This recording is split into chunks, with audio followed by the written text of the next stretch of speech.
Hello you guys, welcome back to another video on Arsh Bionims. तो मैं हूँ Arsheen from Arsh Bionims, ex Aakashian faculty botany. तो आज के इस वीडियो में हम डिस्कस करने वाले हैं tools of biotechnology, without which doing this experiment is next to impossible. हम ये टेक्निक कर ही नहीं सकते, है ना? Right. And I also hope that आपने पार्ट 1 देख लिया है on biotechnology, where in we have talked about the basic introduction to biotechnology. And I suppose आपको अब बेस स्ट्रॉन्ग हो चुका होगा बायोटेक्नोलॉजी के ऊपर, है ना? If any one of you has missed the video part 1 on biotechnology, I would be dropping the I button here for that video. Go watch part 1 and come back to part 2 for better understanding and clarity. क्योंकि अगर आपका basic strong नहीं है, आप tools पढ़ के कुछ नहीं कर सकते. It would be just Greek and Latin too. So as of now, let's get into the topic. तो हाँ जी, हम बात करते हैं टूल्स के बारे में. So under this tools, the most important tools what are required in rDNA technology is enzymes, vector. Vector क्या है? Vector is plasmid and host organism. Right? These are the three basic tools what are required. Let us focus a little bit on enzymes and let us understand what all are the different enzymes which are required as tools. है ना? So these are the three different enzymes which are used in rDNA technology. अब first enzyme देखो, first enzyme is restriction endonuclease. Now restriction endonuclease is otherwise also called as molecular scissors or chemical knives. Why are we calling this as molecular scissors or chemical knives? Because it is the one which is acting like a scissor or knife, which is cutting the DNA, right? तो इनका क्या काम है? Cuts the DNA, है ना? Whereas the another enzyme is ligase. Ligase is otherwise also called as molecular glue. Basically, the function of ligase is to seal the nicks. It is acting like a glue, Fevicol. Okay?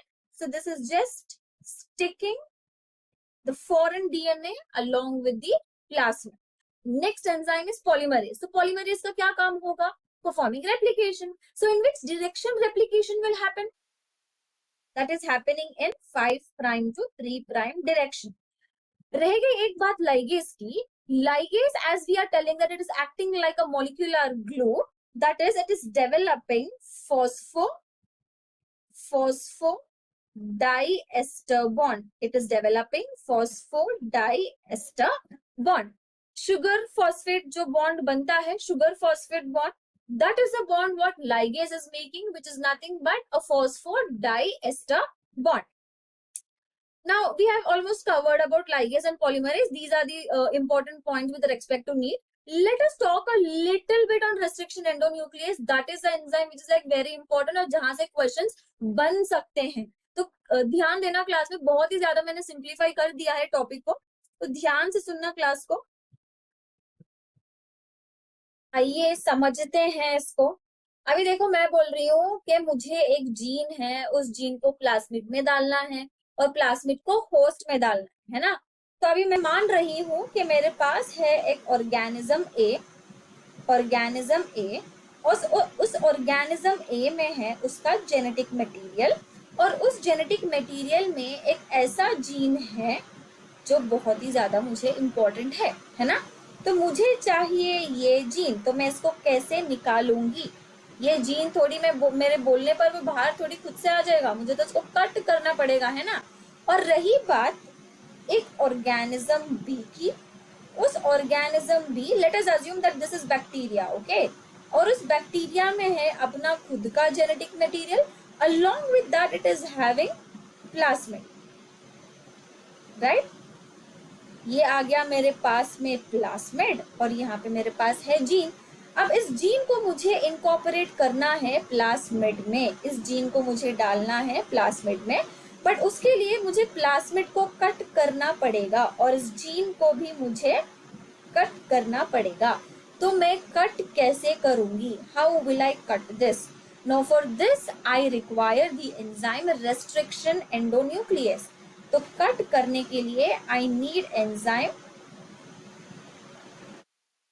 Restriction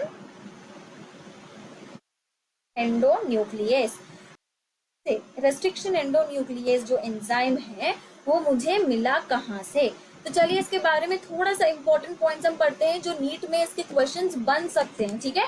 so first important point, that this restriction endonuclease enzyme is found in prokaryotic cell, right? So it is found in prokaryotic cell, but for the very first time, अभी मैं बोल रही हूँ prokaryotic मतलब bacteria से ही मिला होगा, है ना।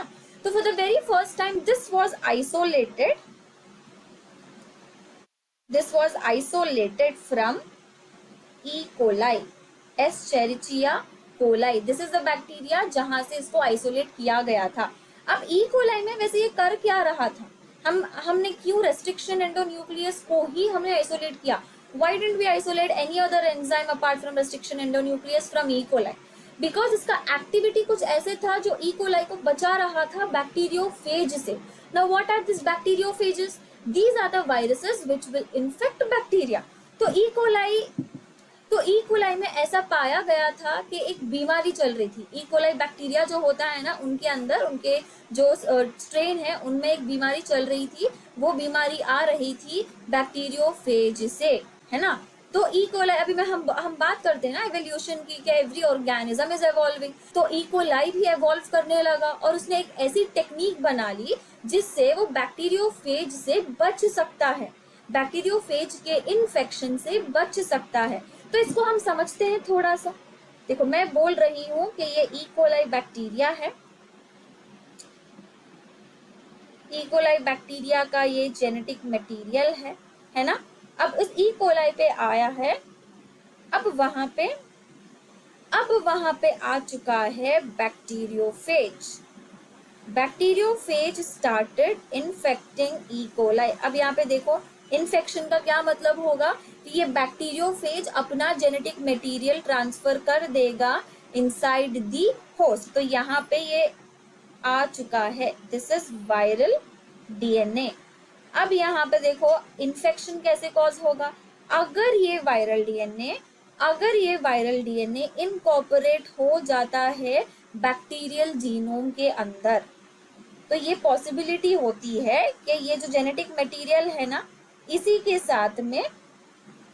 साथ में वायरल डीएनए भी इनकॉर्पोरेट हो जाएगा।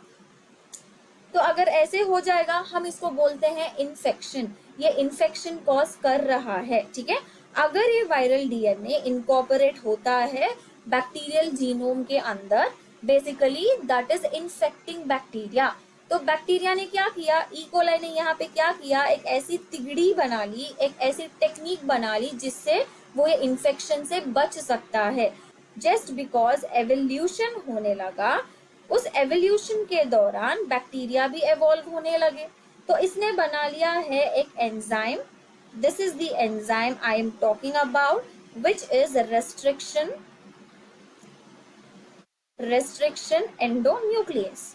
अभी मानो कि बैक्टीरिया के अंदर रेस्ट्रिक्शन एंडोन्यूक्लियस एंजाइम है, और अब इस टाइम पे अगर बैक्टीरियोफेज इन्फेक्ट करता है, यहाँ पे देखो जेनेटिक मटेरियल जो डीएनए है बैक्टीरिया का वो ई कोलाई के अंदर आ चुका है। रेस्ट्रिक्शन एंडोन्यूक्लियस ये ध्यान रखेगा कि वो वायरल डीएनए बैक्टीरियल जीनोम के अंदर ना इनकॉर्पोरेट कर सके, राइट। तो इसको ये क्लीव कर देगा, इसको कर देगा ये कट। तो just because restriction endonuclease enzyme is cutting the viral DNA, the viral DNA is broken down into fragments and these fragments can't get incorporated into the genetic material of bacteria. ये incorporate नहीं होगा। That is how E. coli started protecting itself from the bacteriophages, ठीक है। तो इससे हमको पता लगा कि कुछ एक ऐसा एंजाइम है E. coli के अंदर जो कट कर रहा है, कटिंग मैकेनिज्म शो कर रहा है, राइट। अब यहाँ तो एक क्वेश्चन आपको दिमाग में आना चाहिए ना, हम बोलते हैं रेस्ट्रिक्शन एंडोन्यूक्लियस डीएनए को क्लीव करेगा, तो यहाँ पे ई कोलाई का डीएनए कैसे बच गया, ई कोलाई का डीएनए यहाँ पे कैसे बच गया? तो इसका जवाब है कि जो रेस्ट्रिक्शन एंडोन्यूक्लियस एंजाइम होता है, now this is performing dual role, right. First is methylation process and second one is cutting, right. तो ये बहुत ही स्मार्ट एंजाइम है ना। तो ये एंजाइम क्या करता है कि अपने सेल्फ डीएनए सेल्फ डीएनए को मिथाइलेटेड कर देगा. So I'm just writing this M which represents that the self DNA is methylated and the viral DNA is non-methylated. तो ये restriction endonuclease enzyme non-methylated DNA को cleave करेगा.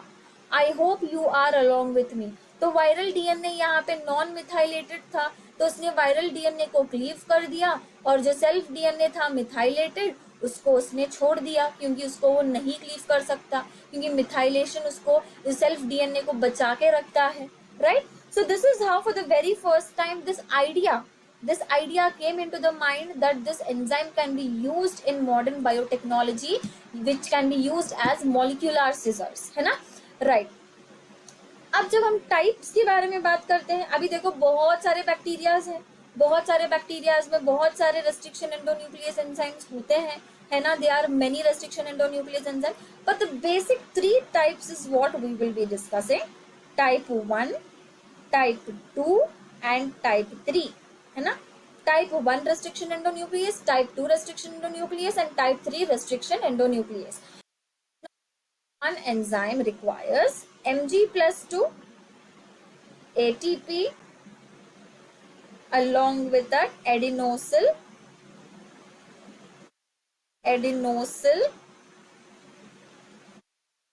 methionine, whereas type 2 this requires only Mg+2.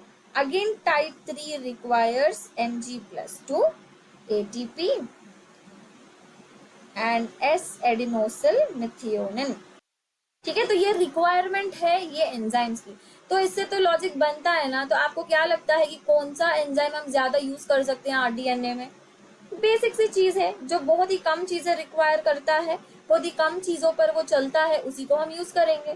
तो यहाँ पे मैं बता रही हूँ कि it is type 2 restriction endonuclease which is like more frequently used in rDNA technology. ठीक है ना, राइट बच्चों.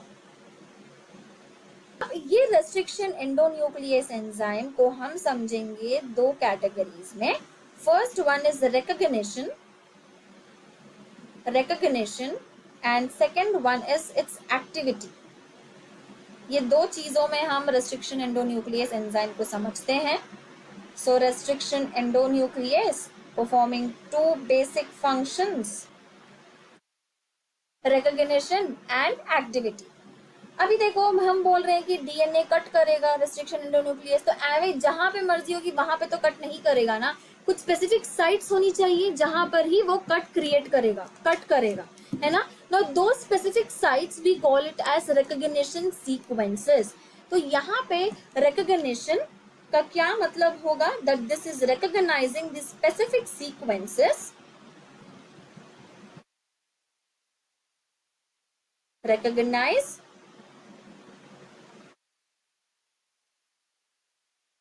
specific sequences to make a cut.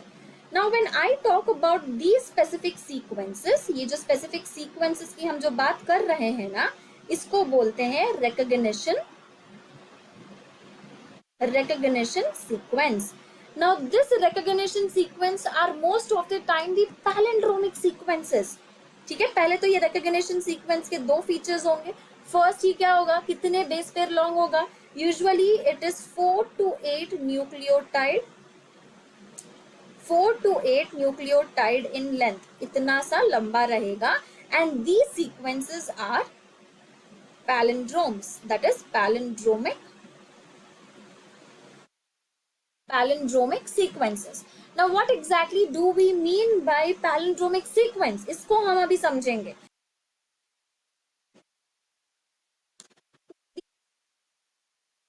Those sequences which are having same reading in 5' to 3' direction and 3' to 5' direction. अब यहाँ पे देखो मैंने लिया है 5' डायरेक्शन, यहाँ पे मैडम MADAM 5' to 3', 3' to 5' में भी पढ़ लो, इट्स सेम MADAM मैडम, है ना, right. Other example then it is Malayalam MALAYALAM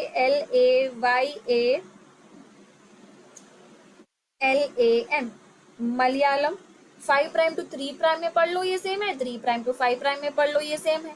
तो पैलिंड्रोमिक सीक्वेंसेस का क्या डेफिनेशन होगा देखते हैं.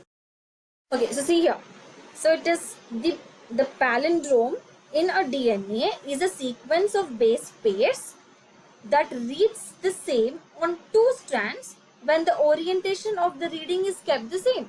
वही बता रहा है ना, the sequence of the base pairs which are read in the same direction, I mean which are giving a same meaning when read in 5 prime to 3 prime, 3 prime to 5 prime direction. Madam Malayalam, ठीक है. अभी हम समझेंगे, हम examples के through भी इसको समझेंगे थोड़ी देर बाद, ठीक है. तो पहला फंक्शन इसका रिकग्निशन हो चुका है ना. रिकग्निशन सीक्वेंस के बारे में हमने पढ़ लिया है.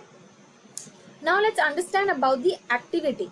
What do we mean when I say restriction endonuclease is performing its activity? ठीक है, तो ये करता है कट. इसका एक्टिविटी क्या है कि कट करना डीएनए को. बट जब ये कट करता है, there are two different activities what it is expressing. The first activity is exonuclease activity and the second activity is endonuclease. ठीक है, exonuclease and endonuclease. अब ये exonuclease क्या होगा? Exonuclease is something when the restriction enzyme is making a cut towards the external ends, terminal regions of the DNA. अब मानो कि ये DNA है ना, तो ये DNA को restriction endonuclease कट करेगा at this points.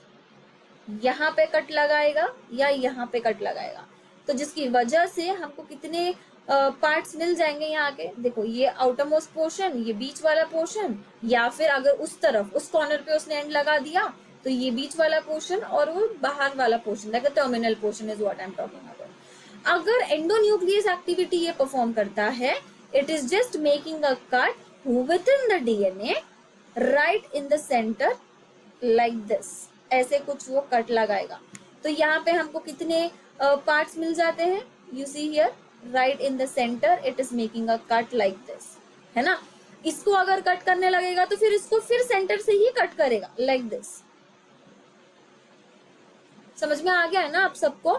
So this is what the activity which is expressed by the restriction endonuclease enzyme, exonuclease activity, endonuclease.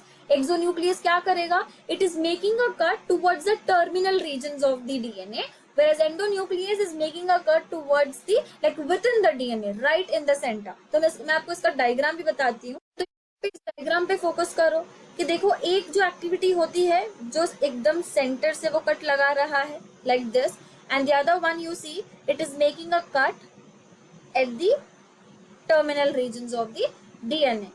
अब इससे तो हमको एक आइडिया मिल गया है कि एक सेंटर में काटेगा और एक एंड्स में काटेगा. बट जब ये कट करता है, whenever it is making a cut, there are two different types of ends what we are going to get. तो थोड़ा सा ends के ऊपर फोकस करते हैं. After cutting the DNA, how are the ends of the DNA of that cut fragment? ठीक है, तो इस पे थोड़ा सा हम डालते हैं, तो हमको मिल जाता है two ends, blunt end and sticky और cohesive ends. Blunt ends, sticky और कोहेसिव एंड्स. अभी देखो, अगर ये DNA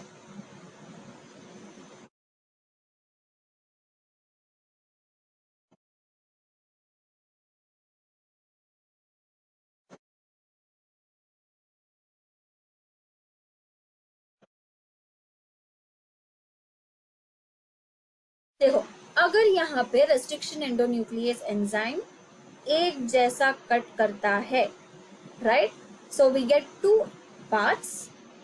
so here we get two parts which are like blunt. These are called as blunt ends.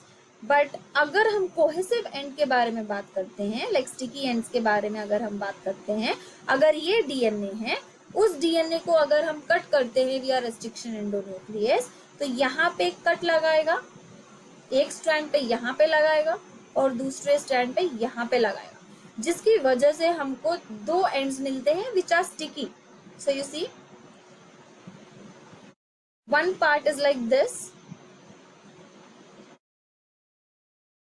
and the other part is like this. इसको मैंने divide कर दिया है.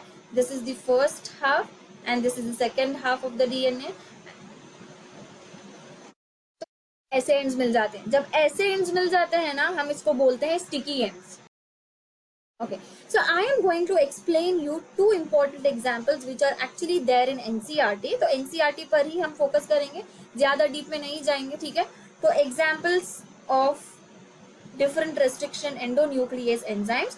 वैसे तो you see there are many different bacterias मतलब many different restriction endonuclease enzymes are already there, है ना. So they are around, याद रखना है, ये बन सकता है इस पे क्वेश्चन, ये आ सकता है. They are around 9 different restriction endonuclease enzymes isolated from 230 strains of bacteria. Endonuclease enzyme, I am going to explain you two important restriction endonuclease enzymes which are listed in NCERT. The first enzyme here is HIND2 and the second restriction endonuclease enzyme जो हम consider करते हैं E. coli, ठीक है, E. coli and HIND2. अब ये HIND2 जो होता है, ये HIND क्या है, ये 2 क्या है, इसको पहले समझते हैं. तो ये जो H है ना, दिस H रिप्रेजेंट जीनस का नाम है haemophilia, right. वेराज I N represent species जिसका नाम है influenza, and D represent strain of that bacteria, strain of that Haemophilus influenza bacteria, and 2 represent that it was the second enzyme isolated, the order of enzyme simply, okay. This was the second enzyme isolated from that strain, that is HIND2 strain.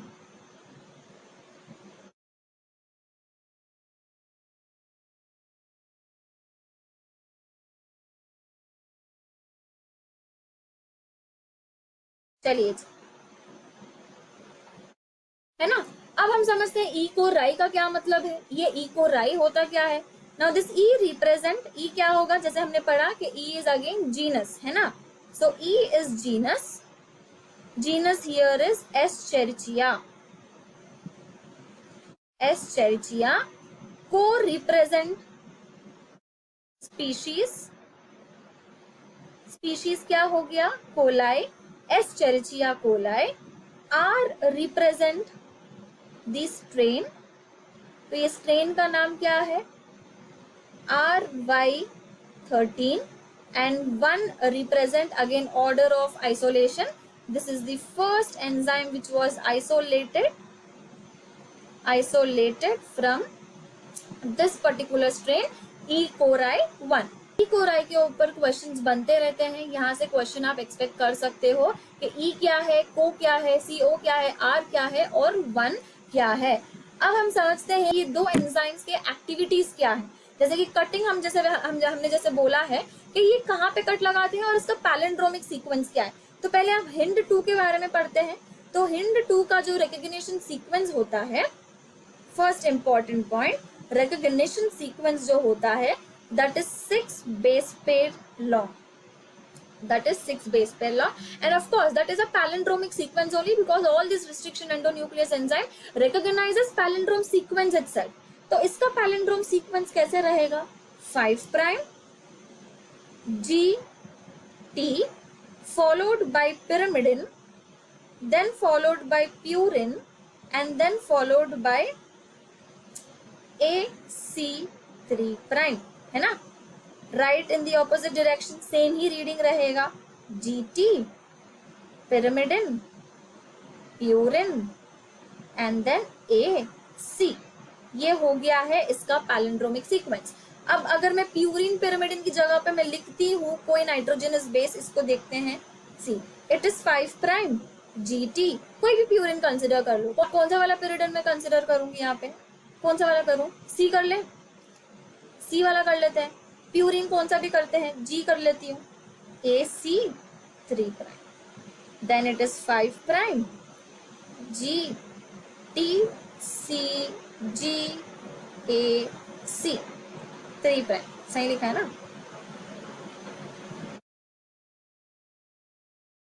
Right. अब ये वाला जो cut करता है, ये वाला directly cut करेगा in between this purine and pyrimidine. तो यहाँ पे कहाँ पे कट बनाएगा, सी जी के पास। तो ये कट करने की वजह से यहाँ पे जो एंड्स हमको मिलते हैं वो है ब्लंट एंड्स। तो इसको मैं अगर लिखती हूँ, ब्लंट जो एंड्स हमको मिलते हैं वो मैं अगर लिख दूँ तो GTC GAC 3 prime, 5 prime CTG CAG 3 prime. तो यहाँ पे देखो जो एंड्स हमको यहाँ पे मिले हैं वो है ब्लंट एंड्स। तो हिंड टू जो रेस्ट्रिक्शन एंडोन्यूक्लियस एंजाइम है वो बनाता है ब्लंट एंड्स। अब इसी को हम कंपेयर करते हैं ई कोराई के साथ में। ये जो ई कोराई होता है ना, इसका रिकॉग्निशन सीक्वेंस, बच्चों ये ध्यान देना है, इसको याद करना है आपने, ठीक है। इसका जो रिकॉग्निशन सीक्वेंस है, जो पैलिंड्रोमिक सीक्वेंस है, वो है G5 prime GAATTC GAATTC 3 prime, फिर GAATTC, ऑपोजिट वाला स्ट्रैंड बन गया ये तो, ठीक है। अब यहाँ पे जब ये कट लगाता है, ई कोराई कट लगाता है, तो ये कट बन जाता है यहाँ पे जी और ए के बीच में। तो जब ये जी और ए के बीच में जब कट लगाता है तो हमको कुछ ऐसे सीक्वेंस मिल जाते हैं, 5 प्राइम जी, बस इतना ही रह गया क्योंकि यहाँ पे तो कट बन चुका था, 3 prime CTTA, simple as that. और जो दूसरा वाला स्ट्रैंड है वो हमको मिल जाएगा 3 प्राइम CTTA, और फिर ये वाले स्ट्रैंड में हमने जी के बाद ही कट लगाया था, तो ये बन गया है स्टिकी एंड। तो यहाँ पे देखो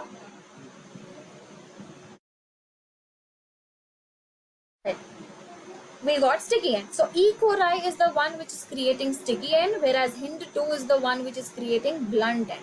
So बस इतना ही है, राइट। लाइगेज और पॉलीमरेज के बारे में मैंने ऊपर ही आपको पढ़ा दिया था कि लाइगेज क्या करता है, सीलिंग द निक्स, गैप को फिल करेगा विया by developing phosphodiester bond, that is sugar phosphate bond.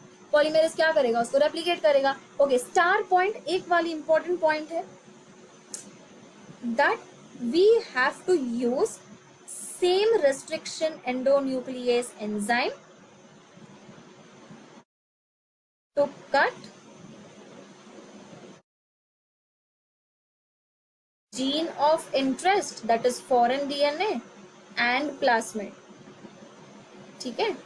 ये दो चीजों को हमने एक ही रेस्ट्रिक्शन एंडोन्यूक्लियस एंजाइम से कट करना है, बिकॉज अगर हम दो अलग अलग रेस्ट्रिक्शन एंडोन्यूक्लियस एंजाइम लेते हैं, उनका कटिंग भी अलग होगा, सीक्वेंसेस भी अलग होंगे, बाद में इनको ऐड करना डिफिकल्ट हो जाएगा, ठीक है। मैं आपको ना डीएनए का एक इमेज बताती हूँ, जब हम इसको एक्सट्रैक्ट कर लेते हैं ना, तो this is how the DNA would look like in the test tube. You see this all white colour threads here, यही DNA. After extracting the DNA in the test tube, this is how DNA would look like, ठीक है। So I hope you understood the class.